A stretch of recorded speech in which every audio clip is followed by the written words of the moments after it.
안녕하세요. 저는 경기도에서 반찬 가게를 운영하고 있는 59살이 된 여자입니다. 내년에는 제가 벌써 60이 되네요. 시간이 정말 쏜 화살처럼 빠르게 느껴집니다. 제 마음은 여전히 꽃다운 청춘인데 말이에요. 저만 이렇게 느끼는 건 아니겠죠? 이 나이까지 살면서 이런 일 저런 일 많이 겪었지만 둘째 아들 며느리 덕분에 새삼 이런 사람도 있구나 어처구니가 없는 경험을 했었는데요. 그 이야기를 여러분들에게 들려드리고 싶어서 사연을 보냅니다. 저는 슬하에 아들 둘을 두고 있고 큰아들은 지방에서 중학교 교사로 일하며 마찬가지로 교사인 며느리와 딸 낳고 잘 살고 있습니다. 둘째는 어릴 때부터 몸이 약해서 제가 신경을 많이 쓰고 살았어요. 어릴 때 운동장에서 조회를 서 있다가도 걸핏하면 쓰러져서 걱정이 많았습니다. 그래서 남편과 함께 아들 데리고 한의사 찾아가서 몸에 좋다는 약도 먹이고 살찌우려고 제가 맛있는 음식도 많이 해주고 그랬어요. 둘째 아들은 중학생 때까지는 또래 다른 친구들보다 키도 작고 몸이 약하다고 많이 따돌림을 당하고 괴롭힘의 대상이 됐습니다. 그런데 고등학교에 들어가면서 갑자기 키도 크고 제가 만들어준 음식들도 한 그릇을 다 못 먹고는 했는데 두 그릇, 세 그릇씩 먹어가면서 체격도 또래보다 더 크고 건강해졌어요. 이렇게 잘 먹으니까 얼마나 보기가 좋아. 우리 홍규, 엄마 밥 맛있어? 당연하죠. 저 급식 먹을 때마다 너무 맛없는데 엄마 밥 먹으면 기운이 나고 너무 좋아요. 아휴, 이 녀석. 어릴 때는 그렇게 밥도 안 먹고 그래서 고생시키더니 이렇게 크려고 그랬나 봐. 엄마, 반찬 가게 같은 거 해보는 건 어때요? 완전 대박 날 것 같은데? 그쵸, 아버지? 옆에서 흐뭇하게 지켜보던 남편이 대답했습니다. 네 엄마가 음식 솜씨가 좋기는 하지. 그래, 당신 가게 하나 차려봐. 가게는 뭐 아무나 하나. 우리 아들들 잘 먹고 당신이나 잘 먹으면 됐지. 제가 요리 솜씨가 좋기는 했지만 당시에는 가게를 차릴 생각은 하지 못했습니다. 아이들 대학이나 보내놓고 한번 차려볼까 막연히 생각만 하고 있었어요. 그런데 건강하던 남편이 갑자기 쓰러진 일이 있었습니다. 급성 폐혈증이라고 하는 말을 듣고 치료하면 나을 줄 알았어요. 하지만 결국 남편은 병원에 입원한 지 3일 만에 숨을 거두고야 말았습니다. 믿을 수 없는 일이었어요. 그 허망함을 어찌 다 말할 수 있을까요? 인명은 제천이라고 하는데 제 남편이 그렇게 갑작스럽게 세상을 뜨게 될 줄은 전혀 예상도 못하고 살았습니다. 남편이 죽고 보험금이 나오기는 했지만 대학 3학년인 첫째 아들과 대학교에 들어가려고 열심히 공부 중이던 둘째 아들을 건사하려면 제가 넋놓고 있을 수가 없었어요. 그래서 저는 결국 동네 상가에 반찬 가게를 차려서 운영하기 시작했습니다. 처음에는 자리 잡기 힘들었는데 한번 제 반찬을 사간 손님들은 꼭 다시 와서 사가면서 단골이 늘어갔고 점차 자리를 잡고 장사도 잘 됐어요. 그래서 같이 일하신 직원분 하나를 두고 반찬 가게를 운영했습니다. 여기 반찬은 다른 반찬 가게처럼 간이 막 센 것도 아닌데 자꾸 생각나고 또 사 먹게 돼요. 마약 탄 거 아니야? 마약? 내 손이 그냥 마약 덩어리지. 고마워요. 맛있게 먹어줘서. 손님들이 그렇게 좋게 말해줄 때마다 덩실덩실 춤을 추고 싶어질 정도로 기분이 좋았습니다. 처녀 때 빼고는 평생 전업주부로 살다가 갑자기 일을 하면서 힘들기도 했지만 일을 하는 보람을 느끼는 순간들이 더 많아서 즐겁게 할 수 있었습니다. 저희 아들 둘 다 공부를 잘했어요. 지방에서 교육대학을 졸업한 후 첫째는 임용고시에 합격하고 중학교 선생님으로 부임받아서 일을 하기 시작했어요. 그리고 그리 싹싹하거나 살가운 며느리는 아니지만 묵묵히 본인 할 일 열심히 하는 첫째 며느리를 얻게 됐습니다. 두 사람 다 지방에서 일을 해서 명절 빼고는 자주 볼 일이 없네요. 그래도 안부 전화는 주기적으로 해줘서 고마울 뿐입니다. 둘째는 대학금을 장학금도 받으며 열심히 다닌 끝에 공기업 시험에 합격하고 공기업에 취업해서 일을 하게 됐습니다. 둘째는 저와 함께 살았죠. 애들 다 본인들 살 길을 찾아서 잘 사는 걸 보면서 저는 장롱 깊숙이 넣어두었던 남편의 사진을 꺼내 들고 그리운 마음에 눈물을 흘리며 혼자 먼 길 간 남편에게 이야기를 하고는 했습니다. 당신 그렇게 일찍 가버리고 거기서 잘 지내? 우리 애들은 사회에서 지들 목 단단히 해내면서 잘 살고 있어. 나도 당신이 해보라던 반찬 가게 운영하면서 잘 지내고 있고. 꿈에 한번 나와. 요즘 통 꿈에도 안 보이고 보고 싶어 여보. 혼잣말을 하다가 눈물을 훔치고 있으면 너무 일찍 가버린 남편이 불쌍하기도 하고 그립기도 한 마음에 가만히 앉아서 잡생각을 많이 했습니다. 둘째 아들은 퇴근하고 와서 제 반찬 가게 일 마무리를 도와줄 때가 많았어요. 그리고 하루 종일 가게에만 있었던 저와 함께 공원도 산책하고 대화도 많이 나눴습니다. 동네 사람들이 저희를 보면 참 보기 좋다는 말을 하고는 했어요. 아이고, 다 큰 총각이 엄마랑 같이 저녁마다 산책하고 너무 보기 좋아요. 우리 아들은 맨날 연애니 뭐니 바깥으로만 나도는데. 우리 아들도 연애를 좀 해야 할 텐데. 아들 연애하면 적적하시겠다. 다음에 봬요. 공원에서 산책하면 마주하는 반찬 가게 손님이 그런 말을 하기도 했어요. 그래서 저는 넌지시 아들에게 물었습니다. 그러니까 홍규 너는 연애 안 하니? 연애요? 다 하고 있어요, 어머니. 어머, 정말? 어떤 아가씨인데 엄마도 좀 보여줘. 연애할 시간에 엄마랑 이러고 있는 거 아니야? 엄마 괜찮아. 아직은 그렇게 가까운 사이는 아니고 알아가고 있는 중이에요. 더 친해지면 어머니한테 당연히 소개시켜 드려야죠. 그래, 잘 만나봐. 그날 이후로 아들은 저녁에 데이트를 하는지 평소보다 늦게 집에 들어오는 날들이 늘어갔습니다. 둘째도 이제 결혼을 할 나이가 됐구나 싶어서 씁쓸하기도 했지만 얼른 장가를 가서 제 살림 꾸리고 잘 살기를 바라기도 했어요. 그렇게 1년이 지났는데도 저에게 보여줄 생각을 하지 않아서 참다 못해 제가 먼저 물어봤습니다.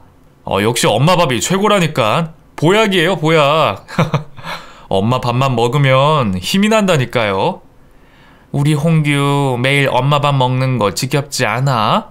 결혼해서 아내가 해주는 밥도 먹어야지. 저 결혼해도 엄마 밥 먹고 싶을 것 같은데. 엄마 궁금하시죠? 제 여자친구. 잘 만나고 있어요. 근데 그 친구가 좀 바빠서 제가 조만간 집에 데리고 올게요. 그래? 두 사람 결혼할 생각은 있는 거야? 아이고, 엄마가 너무 빨랐나? 아니에요. 뭐 1년이나 만났고 저도 나이 꽉 찼는데요, 뭘. 진지하게 만나고 있어요. 잘 됐다 그래. 데리고 오면 엄마가 진수성찬으로 맛있는 거 많이 해줄게.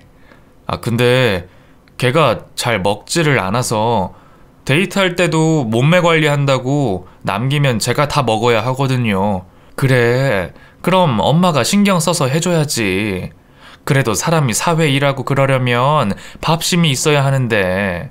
사실 필라테스 강사거든요. 자기 몸에 많이 신경 써야 회원들도 믿고 배운다면서. 그렇구나. 그러면 엄마가 또 살 안 찌는 음식으로 잘 해주지 뭐. 아무튼 너무 궁금하다. 우리 아들이 이렇게 다 커가지고 결혼할 여자도 생기고. 아들과 대화를 하고 나서 더 궁금해지더라고요. 그렇게 또 시간이 흐르고 3개월 후쯤에 아들이 드디어 여자친구를 데리고 집에 인사를 온다고 했어요. 살 안 찌고 부담 안 되는 음식이 뭐가 있을까 고민을 하다가 보쌈 수육을 해주려고 재료를 사다 놨습니다. 예전에 황제 다이어트라고 해서 고기만 먹고 다이어트 하는 게 유행일 때가 있었잖아요. 요즘도 뭐 젊은 사람들은 단백질을 더 많이 먹고 탄수화물을 적게 먹으며 체중 관리를 한다는 이야기를 어디서 들어서 저는 수육을 하는 게 좋겠다고 생각한 겁니다. 그리고 일요일 점심이 돼서 아들과 아들의 여자친구가 저희 집에 찾아왔어요. 안녕하세요, 어머님. 저 홍규 씨랑 만나고 있는 정소연이라고 해요. 아이고, 정말 반가워요. 시장하죠? 내가 음식 좀 해놨는데 편하게 먹으면서 이야기해요. 수육 좋아하나 모르겠네. 혹시 몰라서 다른 것도 해놓기는 했는데. 어머, 어머니, 저 수육 완전 좋아해요. 감사합니다. 이거 어머니 선물이에요. 별건 아니고 핸드크림이랑 화장품이에요. 뭘 이런 걸 다 사왔어요. 그냥 오지. 고마워요. 제가 반찬을 만드는 일을 하다 보니 핸드크림 바를 일이 없기는 했지만 저 신경 써서 골랐을 생각을 하니 고맙더라고요. 그리고 함께 식사를 했습니다. 다행히 제가 만든 요리들을 맛있게 먹어줬어요. 애가 첫째 며느리와는 다르게 싹싹하고 밝게 말도 잘하더라고요. 그런데 보쌈과 함께 먹는 보쌈 김치에는 손을 대지 않았습니다. 양념 때문에 그런가 싶었어요. 그래도 이거 보쌈 김치도 조금만 넣어서 먹어보지 그래요. 이게 맛있는 건데. 네. 제가 그렇게 말하자 정말 눈곱만큼만 가져다가 싸서 먹더라고요. 아들 말대로 체중 관리에 신경을 많이 쓰는가 보다 싶었어요. 그런데 엄마들 마음이 그렇듯이 애가 너무 말라서 저는 걱정이 되더라고요. 그렇게 몸매 관리 많이 해야 되는 거예요? 지금도 너무 마른 것 같은데 툭 치면 부러지게 생겼어. 내가 오지랖인가? 아니에요, 어머니. 저희 엄마도 잘 먹으라고 걱정이신데 제가 하는 일도 그렇고 관리를 좀 해야 해서요.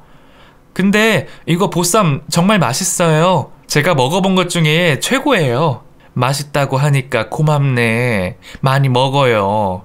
아니구나. 많이 먹으면 안 되는구나. 근데 이거 수육이라서 살 안 쪄. 밥은 조금만 먹으면 되니까. 맞아요. 감사합니다.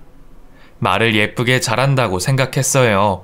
첫인상이 정말 좋았습니다. 그래서 저는 아들에게 잘 만나서 결혼까지 하면 좋겠다고 이야기를 했어요. 엄마, 어때요? 어떻긴 뭘 어때? 너만 좋으면 그만이지. 근데 애가 싹싹하고 말도 예쁘게 하네. 그렇죠. 저도 그래서 마음에 들었어요. 음식 먹는 거 신경 쓰는 거 빼고는 성격이 밝아서 옆에 있으면 저도 더 밝아지는 것 같고 좋아요. 으이구, 벌써부터 그렇게 팔불출할 거야? 엄마 섭섭해지려고 하네. 에이, 우리 엄마 섭섭하셨구나. 근데 어쩌겠어요. 자식 키우면 시집 장가 보내고 그러는 거죠. 어이구, 너무 섭섭해하지 마세요. 그래도 저는 항상 엄마 사랑하는 거 알죠? 징그러워 이놈아. 그렇게 저희 집에 인사를 다녀간 지 반년 만에 두 사람은 결혼을 하게 됐습니다. 집 사는데 제가 많이 보태줬는데 집값이 워낙 비싸서 아들이 대출을 조금 받아서 신혼집을 마련했어요. 그래도 월세나 전세가 아니라서 다행이라고 생각했습니다. 아들이 장가 가고 휑한 집에 혼자 들어가면 쓸쓸한 기분이 드는 건 어쩔 수가 없더라고요. 아들 집이 저희 집에서 차 타고 30분 거리라서 그렇게 가까운 편은 아니었지만 며느리가 하는 필라테스 학원은 저희 집과 10분 거리로 가까웠어요. 아들이 결혼하고 나서 한 달이 지났을 무렵에 저에게 전화를 한 적이 있습니다. 여보세요? 아들. 엄마, 잘 지내고 계시죠? 요즘 제가 일 때문에 좀 정신이 없었어요. 엄마 보고 싶어요. 엄마도 보고 싶어. 새아가랑 다 잘 지내고 있지? 네, 뭐 잘 지내고 있어요. 근데 저 엄마 밥이 너무 먹고 싶어요. 뭐? 왜? 소연이랑 뭐 안 해 먹고 살아? 소연이는 워낙에 잘 안 먹고 저 혼자 먹으면 그냥 대충 먹게 돼서. 그래? 그럼 소연이한테 퇴근길에 우리 반찬 가게 와서 반찬이랑 좀 싸가라고 해야겠네. 제가 가야 되는데. 소연이 일하는 곳이 여기랑 가깝잖아. 와서 가져가라고 해. 너 또 출근하고 그러려면 바쁠 텐데. 엄마, 제가 다음 주말에는 집으로 갈게요. 오늘만 소연이한테 부탁해야겠다. 제가 전화해 놓을게요. 감사해요, 엄마. 그래, 뭘 감사해. 잘 먹고 다니고 힘내. 그리고 그날 저녁에 며느리가 제 반찬 가게에 왔습니다. 오랜만에 보니까 반갑더라고요. 소연이 왔어. 조금만 여기 앉아서 기다려. 내가 금방 반찬 싸서 줄게. 잘 지냈지? 네, 잘 지냈어요. 어머니도 잘 지내고 계시죠? 제가 가까운데 자주 못 와서 죄송해요. 뭐가 죄송해. 일하면 피곤하고 힘들 텐데. 나도 일하는 사람이라서 잘 알지. 죄송할 거 없어. 아우, 우리 어머니는 참 멋있으시다니까. 제 친구 시어머니들은 연락 안 한다 뭐라고 하고 사사건건 간섭이라고 하던데 우리 어머니는 참 달라서 좋아요. 그러니? 저는 아들이 좋아하는 메추리알 소고기 장조림, 마늘 장아찌, 멸치볶음, 파김치 등등을 싸서 며느리에게 줬습니다. 너는 뭐 먹고 싶은 반찬 없니? 저는 괜찮아요. 관리하느라 그러는구나. 다음에는 너 먹을 것도 만들어 놓을게. 양배추찜 같은 거 먹으면 좋지 않니? 와, 정말요? 감사해요. 아이고, 어머니 뭘 이렇게 많이 싸주셨어요. 홍규씨 오늘 배 터지겠네. 어찌나 엄마 음식을 그립다고 하는지요. 걔가 어릴 때 입이 짧아서 뭘 못 먹었는데 고등학교 되고 나서야 내가 해준 음식들을 잘 먹기 시작하더니 그렇게 키도 크고 그랬잖니. 에이고, 내가 주책인가? 아니에요. 저도 들었어요. 감사해요, 어머니. 제가 좀 도와드리고 가야 되는데 정리하고 가야 할 일이 있어서 먼저 들어가 볼게요. 다음에 또 올게요. 그래, 조심히 가고 너 먹고 싶은 거 있으면 말만 해. 네, 어머니. 잠깐 봤지만 오랜만에 봐서 무척 반가웠습니다. 그런데 어찌된 일인지 아들에게서 전화가 없더라고요. 며느리가 가져다준 반찬 맛있게 먹었다고 연락을 할 아이인데 연락이 없는 걸 보니 피곤해서 먹고 바로 잤는가 보다 싶었어요. 그때는 별 생각이 없었습니다. 그리고 아들이 말했던 대로 그 주말에 아들이 혼자서 저희 집에 찾아왔어요. 엄마, 저 왔어요. 오랜만에 본 아들이 부쩍 수척해져 있어서 놀랐습니다. 그래, 왔어. 소연이는? 소연이는 오늘 뭐 또 일이 생겼다고 일하러 갔어요. 아, 그랬구나. 점심 안 먹었지? 엄마가 금방 차려줄게. 와, 드디어 엄마 밥 먹는구나. 너 요즘 잘 못 먹고 다니니? 왜 이렇게 수척해졌어? 소연이가 가져다준 엄마 반찬은 먹었어? 네? 소연이가 반찬 가지러 갔었어요? 그날 일 있다고 못 간다고 했는데. 뭐? 와서 이것저것 많이 가지고 갔는데. 그래요? 냉장고에 넣어둔 걸 내가 못 봤나? 말이 없더라고요. 너희 뭘 해먹고 살기는 하는 거야? 사실 안 해먹어요. 냉장고 안에 닭가슴살이랑 다이어트 식품밖에 없어요. 그래도 네가 알아서 해먹어야지. 소연이는 그렇다 치고. 저도 퇴근하면 피곤해서 배달해서 먹거나 그냥 대충 때워요. 배달 음식을 또 소연이가 싫어해서 냄새 난다고. 어머, 그래? 아이고, 그 일 하느라고 애가 먹지도 못하고 고생이네. 집만 가까우면 우리 집 와서 저녁 먹고 가라고 하고 싶은데 그것도 여의치가 않을 테고. 괜찮아요. 제가 괜한 말 했네. 배고프다. 얼른 밥 주세요. 그래, 조금만 기다려. 저는 아들에게 오랜만에 밥을 차려줬고 아들은 개눈 감추듯이 순식간에 먹어치웠습니다. 그리고 제가 분명히 며느리 편에 반찬을 보냈는데 왜 못 먹었다는 건지 속으로 궁금했어요. 아들 말대로 며느리가 냉장고에 넣어뒀는데 서로 바빠서 몰랐나 싶을 생각이 들었네요. 살 것 같다. 역시 엄마 밥이 보약이라니까요.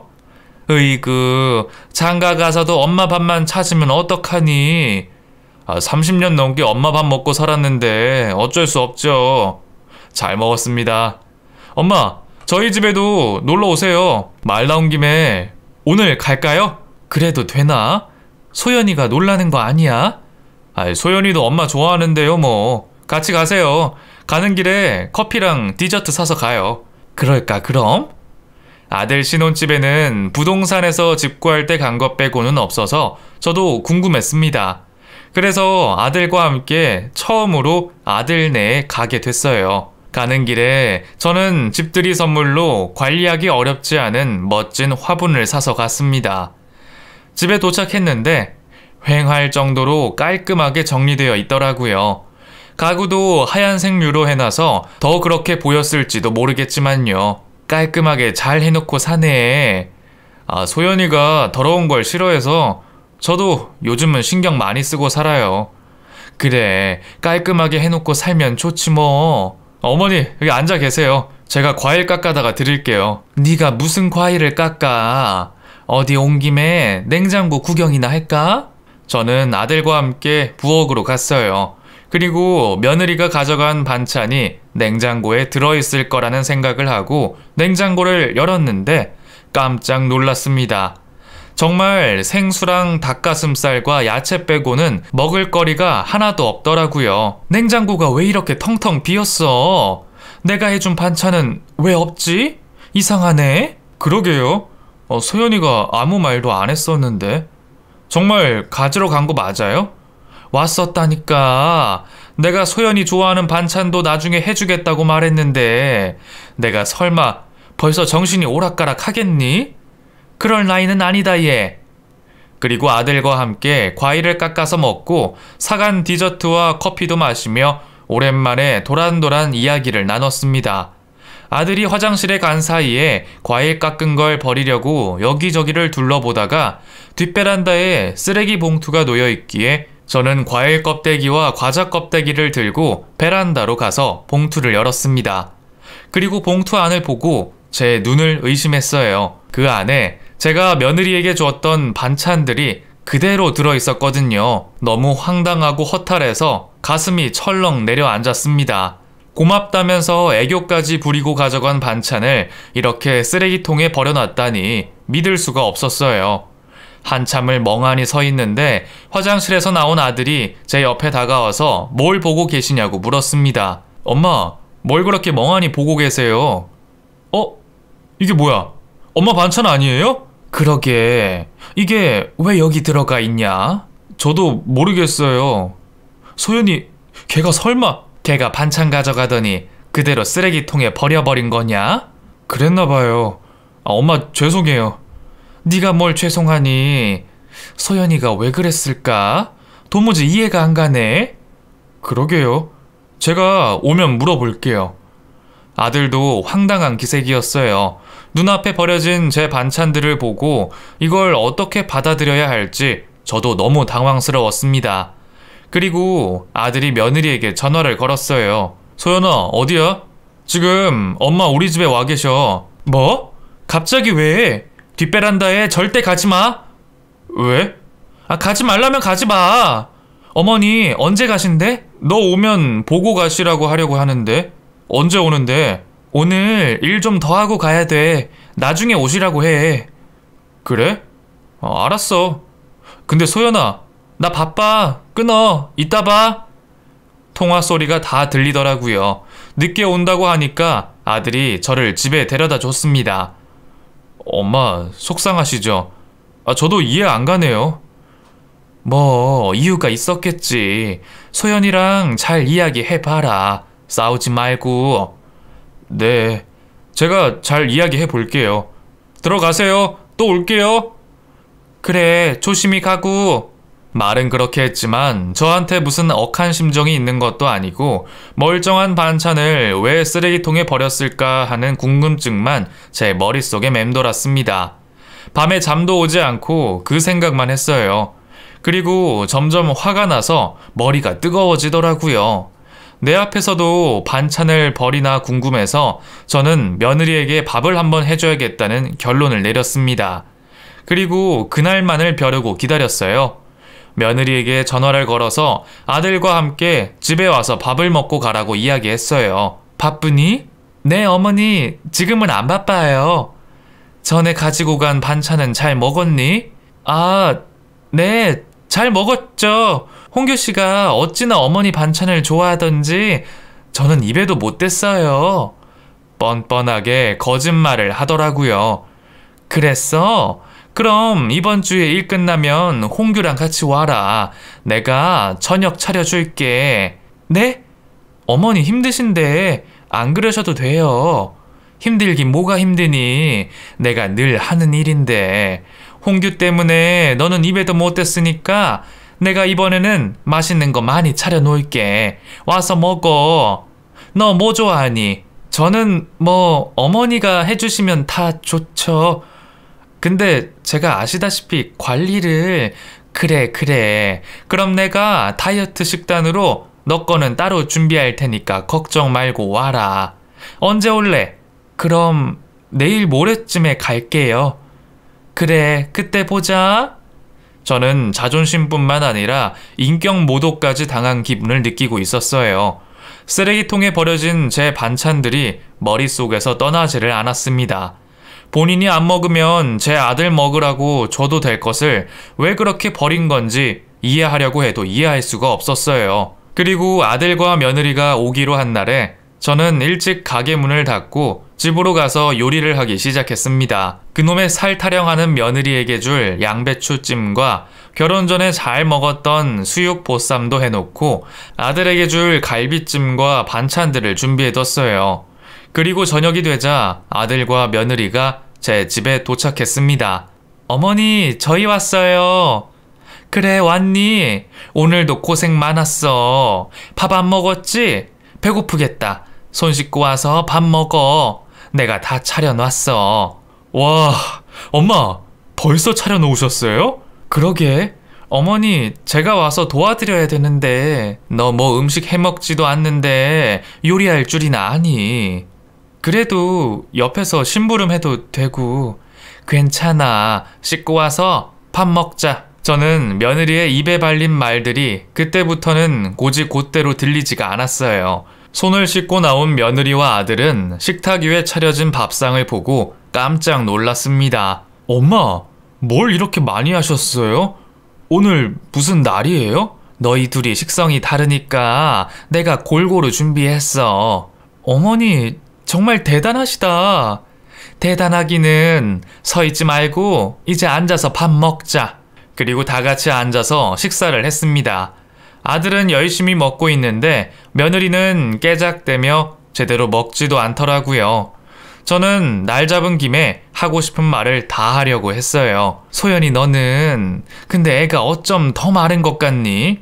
운동하는 일인데 그래도 잘 먹고 기운 내야지.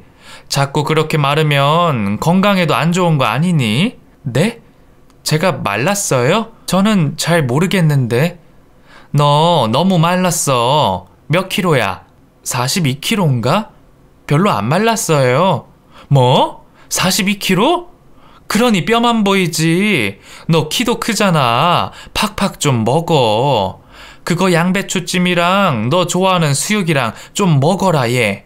네, 잘 먹고 있어요. 뭘 시원치 않게 먹는구만. 젓가락 줘봐. 저는 며느리의 젓가락을 빼앗아 들고 수육에 김치를 싸서 며느리에게 들이밀었습니다. 그랬더니 인상을 팍 쓰면서 벼락같이 소리를 지르더라고요. 아, 됐어요. 그냥 제가 먹을게요. 밥을 잘 먹고 있던 아들도 깜짝 놀라서 며느리를 쳐다봤습니다. 저도 며느리가 갑자기 소리를 지르는 바람에 젓가락을 떨궜네요. 아니, 뭘 그렇게 소리까지 지르니? 깜짝 놀랐네. 젓가락 다시 가져다 줄게. 아니, 됐다고요. 안 먹어요. 안 먹어. 아, 정말 그놈의 밥 타령 지겨워 죽겠네. 며느리의 본색이 드러나는 순간이었어요. 아들이 며느리에게 말했습니다. 야, 소연아, 너 무슨 말을 그렇게 해. 어머니가 신경 써서 차려주신 건데 너 걱정돼서 그러시는 거잖아. 걱정? 뭐가 걱정돼? 나는 내 나름대로 잘 사는데. 진짜 너도 식충이니? 맨날 무슨 엄마 밥 지겹지도 않아? 뭐? 야, 솔직히 너 나랑 결혼해서 밥 한 번이라도 제대로 차려준 적 있어? 너 맨날 샐러드나 먹고 나는 나 몰라라 했잖아. 그래서 나도 내 나름대로 너 신경 안 쓰이게 하려고 혼자서 잘 해결하고 지내는데 이건 아니지. 아니긴 뭐가 아니야.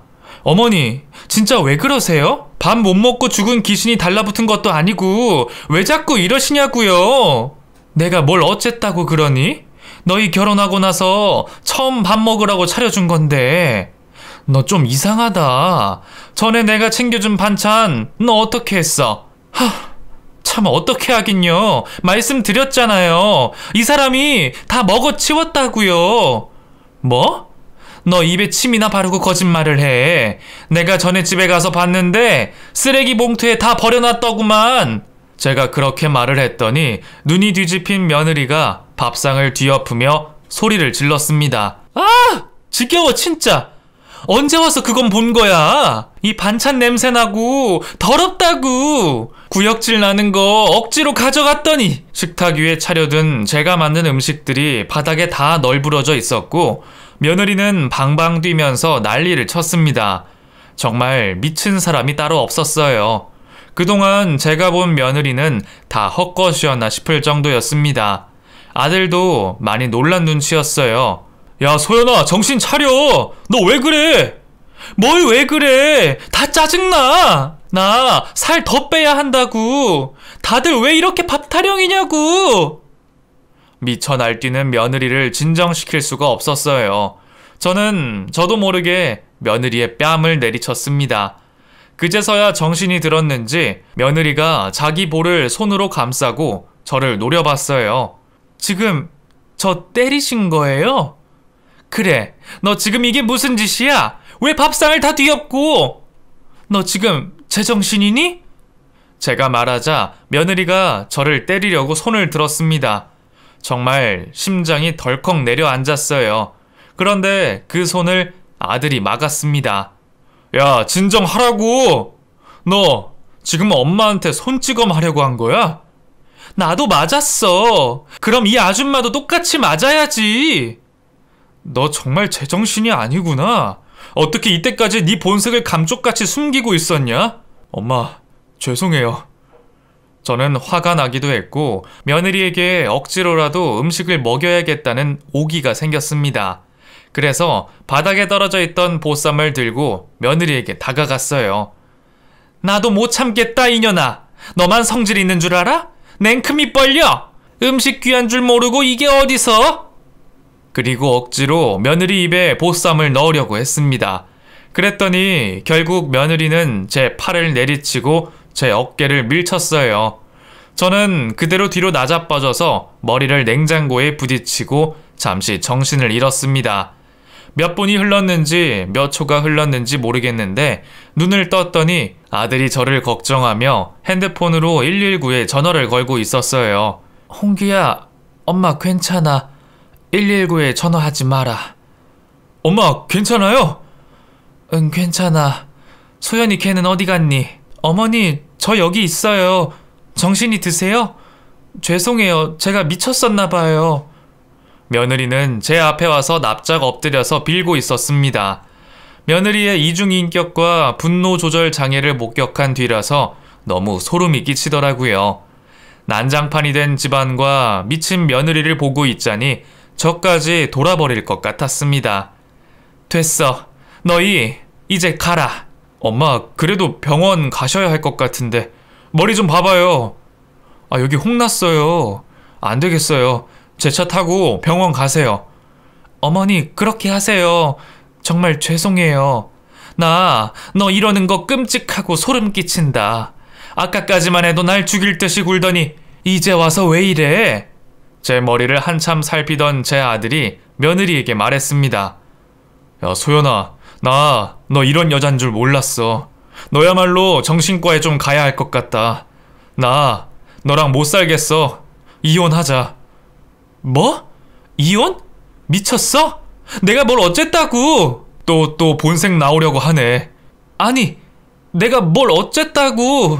그냥 먹기 싫다고 한 것뿐이잖아. 안 되겠다. 나가자. 어머니, 병원 꼭 가세요.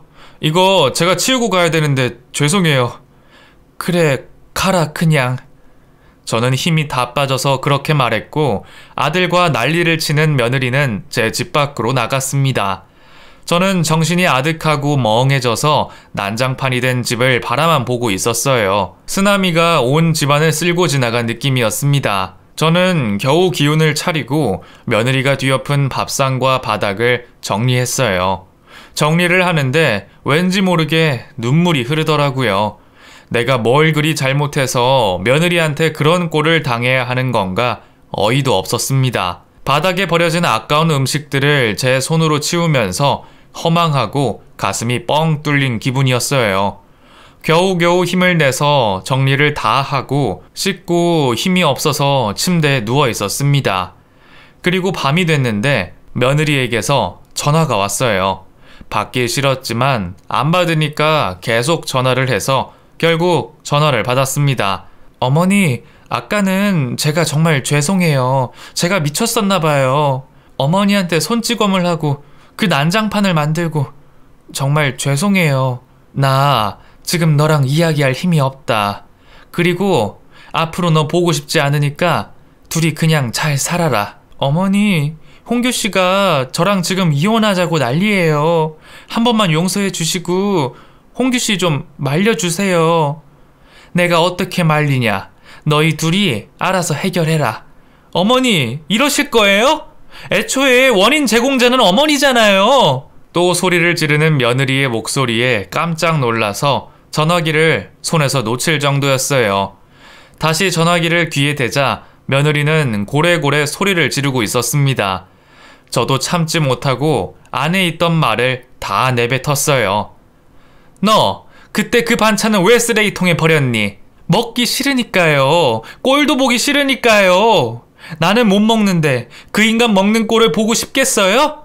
너 그거 정신병이야. 치료받아라. 음식이 무슨 죄라고 시어머니가 그렇게 정성 들여서 만든 거를 쓰레기통에 갖다 버려? 어머니, 다시는 안 그럴게요. 홍규 씨 좀 말려주세요. 이랬다가 저랬다가 저도 미쳐버릴 것 같았어요. 그런데 아들이 왔는지 전화기를 뺏어 들었습니다. 너 언제 또 엄마한테 전화를 해서 이 난리야? 엄마. 그래, 홍규야. 엄마, 제가 알아서 할게요. 죄송해요. 쉬세요. 제가 전화 드릴게요. 그래. 엄마 피곤해서 좀 자야겠다. 그리고 전화를 끊는데 수화기 너머로 며느리가 발악하는 소리가 또 들려왔습니다. 아들이 걱정되기는 했지만 저는 그날 기운이 다 빠져서 아무것도 하고 싶지가 않았어요. 그리고 한 달 뒤에 결국 아들은 며느리와 합의 이혼 도장을 찍었다고 했습니다. 엄마, 정말 죄송해요. 그런 꼴 보여드려서. 저 합의 이혼했어요. 숙려기간 끝나면 이제 완전 남남 되는 거예요. 저도 걔가 그런 애인 줄 정말 몰랐어요.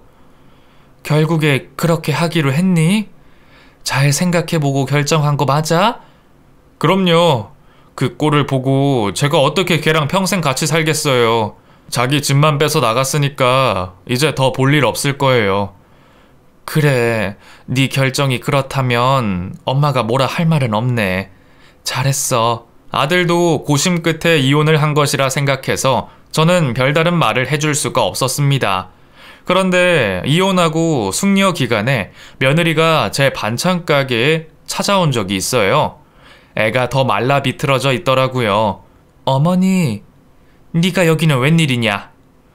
어머니, 지금 저희 완전히 이혼한 건 아니거든요. 숙려 기간이에요. 아시죠? 어머니가 홍규 씨한테 잘 좀 말씀해 주세요. 저 이혼하기 싫어요. 너희들이 잘 타협해서 결정한 일 아니냐? 나는 관여하고 싶지 않아. 알아서들 해라. 어머니 때문에 이렇게 된 거잖아요. 책임지셔야죠. 또 난리법석을 피우려고 하더라고요.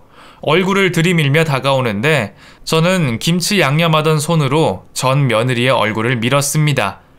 얘가 정말 미쳤나? 여기까지 와서 행패야. 당장 꺼져. 아! 이게 뭐야? 아, 진짜 더러워. 나는 홍규가 너랑 안 살게 돼서 다행이다. 얼른 꺼져, 이년아. 제가 호통을 치자 주변 사람들도 다 쳐다봤습니다. 그걸 인식한 전 며느리는 창피한 건 아는지 그 길로 줄행량을 쳤어요. 첫인상은 그렇게 좋았던 아이인데 사람이 첫인상만 봐서는 그 속내를 다 알 수 없는 거더라고요. 지금은 몇 년이 지난 일이지만 그때 그 애의 눈빛과 행패를 부리던 모습을 떠올리면 아직도 심장이 내려앉은 기분입니다. 제 둘째 아들은 숙녀 기간도 마치고 결국 전 며느리와 완전히 남남이 됐습니다. 그 이후로 아들은 저희 집에 자주 와서 저를 위로해주고는 했어요. 저도 아들을 위로해줬습니다. 그리고 지금은 아들이 새로운 여자친구를 진지하게 만나고 있다고 했어요. 전과 같은 실수를 하지 않기 위해서 오래 만나보고 결혼을 할지 말지 결정할 거라고 하더라고요. 어미 된 마음으로는 아들이 좋은 여자를 새로 만나서 잘 살기만을 바랄 뿐입니다. 그 미친 전 며느리가 어떻게 지내고 있는지는 모르겠지만 제발 정신 차리고 건강 생각하면서 잘 살기를 바라네요. 제 사연 끝까지 들어주셔서 감사합니다. 여러분들도 건강하시고 행복하세요.